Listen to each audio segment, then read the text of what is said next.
Hello friends, Tom Auger here with another quick tutorial, this one for Adobe Illustrator. I'm running Illustrator 2024, but this technique will go back all the way back to goodness knows when, AICS2 or even beyond. I've been using Illustrator since Illustrator 88, and I don't even want to calculate how many years that is, because 88 stands for 1988. So, in this little tutorial, I was just running into this problem in Figma. I really love this graphic, this icon. It's coming into Figma as an SVG, but I wanted to get rid of these little lines coming out of it. And then when I opened it up in SVG, it was much too complicated a vector to really do any significant editing in Figma. So I'm bringing it into Illustrator, and we're going to do some surgery on it in Illustrator. I'm using the Noun Project, nounproject.com's fantastic website where you can have access to all kinds of searchable icons and so forth. I pay a small subscription fee every month to have access to this amazing little app, which gives me the ability to drag things and drop them directly into basically any software that supports drag and drop, even Microsoft Word, if you could believe such a thing. So as long as you make sure that your format down here is set to SVG or PDF, you should be good to go in Adobe Illustrator. So I'm just going to take this icon, click it, drag it, and drop it into Illustrator. Now, there it is. All right, so this is how this thing looks. I'm just zooming in really quickly here. One of the things you'll notice right away, and this is consistent across all of my Illustrator tutorials, to the point where I almost sound like a broken record that I repeat it, is I want you to immediately do it right now. Stop what you're doing, stop this tutorial, go into Illustrator and go to View and turn off Show Bounding Box. I have it off already, so I'm just going to go back, hide bounding box. The bounding box is pure evil. It interferes with your ability to access any points that are right along the edge of the bounding box. It encourages you to do stupid things like it's disproportionately scaling stuff, and it just gets in the way. So we turn that thing off right off the bat, and Illustrator dutifully remembers that for all of your subsequent interactions with Illustrator. But Tom, you say, I want to be able to use the bounding box from time to time for legitimate things like scaling things proportionally. The E key on your keyboard is the hotkey for this tool here. They call it the free transform. I remember it as the everything tool because it kind of does all your transformations for you. And it is exactly a temporary bounding box, with the beauty of it that if you switch tools to, like, for example, the move tool, right? V, it goes away again. So bounding box is off. E key as your temporary bounding box if you need it, and off we go. All right, so we can see there's a lot going on in this illustration. I love it. I just wanted to get rid of these little dashed lines. But upon further inspection, I'm starting to see that the lines are kind of merged in with some of these other shapes. So I'm going to have to do some real surgery here. Now, one of the first tips is to go into outline mode. Outline mode kind of hides all of the fills and all those things, so you can really just focus on the vectors, and you can start to see those points really clearly. That is done over here with View. Preview is the opposite, turns it back on, or View Outline. So I just remember Command Y. Why? I don't know. So now we want to select these points, and we want to delete a whole bunch of them. There's all kinds of ways we can delete points. Obviously, if I use the move tool, I'm selecting the whole thing. Hitting delete would get rid of everything. But we have the direct selection tool underneath, hotkey A. And if I click on a point with that tool, I can then delete that point, as you see there. This is not usually what you're going to want to do, because when Illustrator doesn't like open shapes, and so we just deleted a vector there, just deleted a point, which not only deleted that point, but that also connected to the two other sides of this shape, and now we have this really awkward shape. So chances are you're not going to want to direct select a point and delete it like that. Additionally, it can leave orphan points like that, which nowadays in 2024 is not a significant issue, but believe me, back in the day, this used to crash printers and like PostScript printers. It would create these, we call them stray nodes, and I think somewhere in here is even the ability to select stray nodes or something like that. I forget where it is, but at least it was such an issue that Illustrator had a command to find them and exterminate them. But so we're not going to be doing a lot of selecting individual points. Typically what you'd want to do is you'd want to switch to the pen tool, and so I just pressed P to switch to the pen tool over here, and hover over a point, notice how my pen tool icon has got a little minus sign underneath it. That tells me I'm going to delete the point, but it still remains connected to the rest of the shape such that you can see my handles all still work. So that's typically if you're just looking to simplify some artwork and you're just trying to clean up some extra points. So as an example here, I think I saw there was some extra points in here that were kind of annoying. Let's take a look in outline mode. Yeah, see that? That's kind of, who wants that, right? So, and that was actually an error by the original Illustrator. There's probably some union that they did to create that, and that's just a leftover from it. So there I can delete that. Heck, I can even probably get away with deleting this point here, and that even further straightens out that line and makes it match the other side. So that's actually a good thing. Similarly, I can do that down here. If you find yourself doing a lot of that kind of simplification, there's actually a function in Illustrator to simplify your artwork.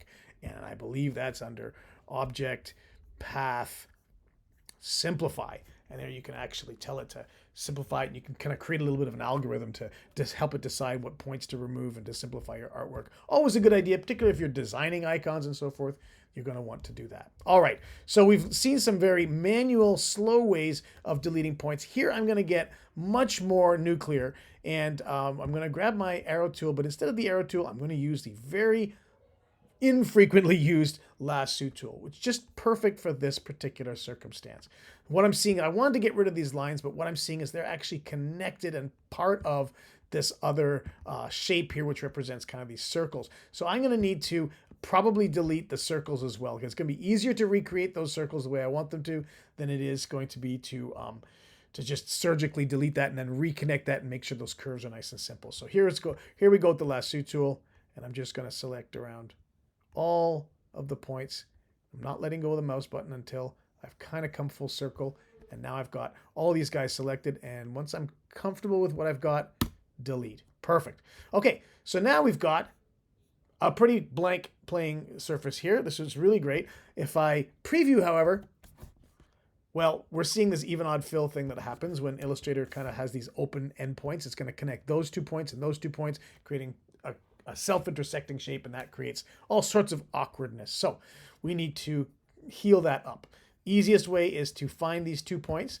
So I'll just use my direct selection tool again and find that point and shift click this point. I've got the 2 points that should be adjoining, and I press Command J, which is the hotkey for that was under Path, Join. So that's that on that side, and we can do the same thing on this side here like that, Command J, and we're good to go. So now what we're going to do is we're just going to clean that up because we don't need to have redundant points, so might as well just get rid of them now.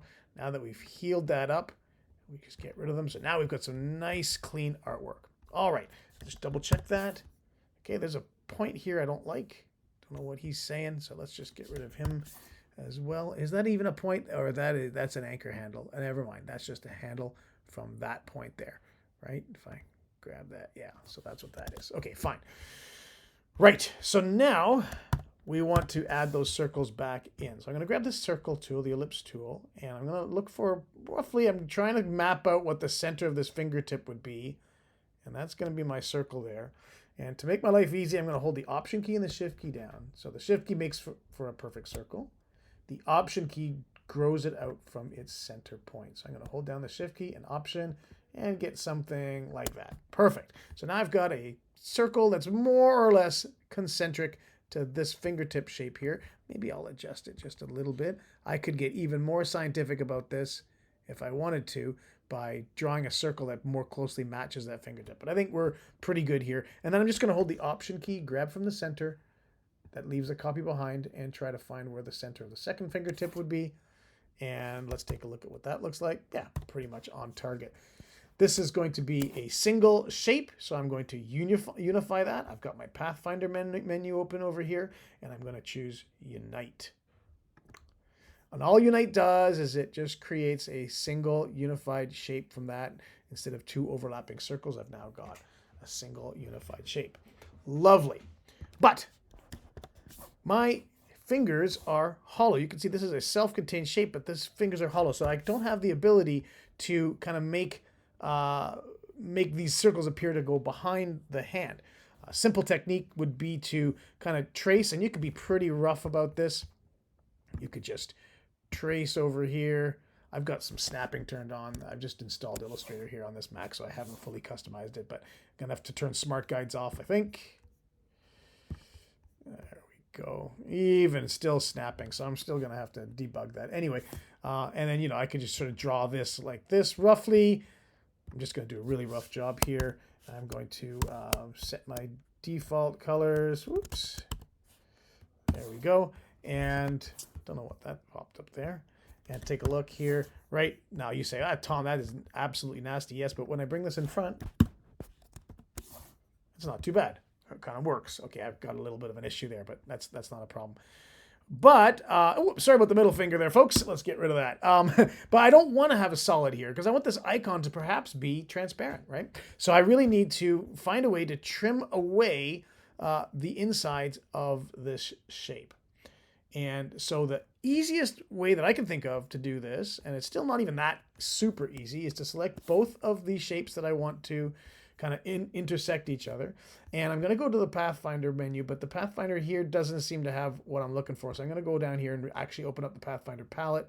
And here is, this is kind of the Swiss Army knife nuclear option. If you can't figure out one of the other modes that does exactly what you want, Divide is going to be your tool of choice to allow you. What it does is it takes every intersecting shape and it creates, let's take a look here with Command Y.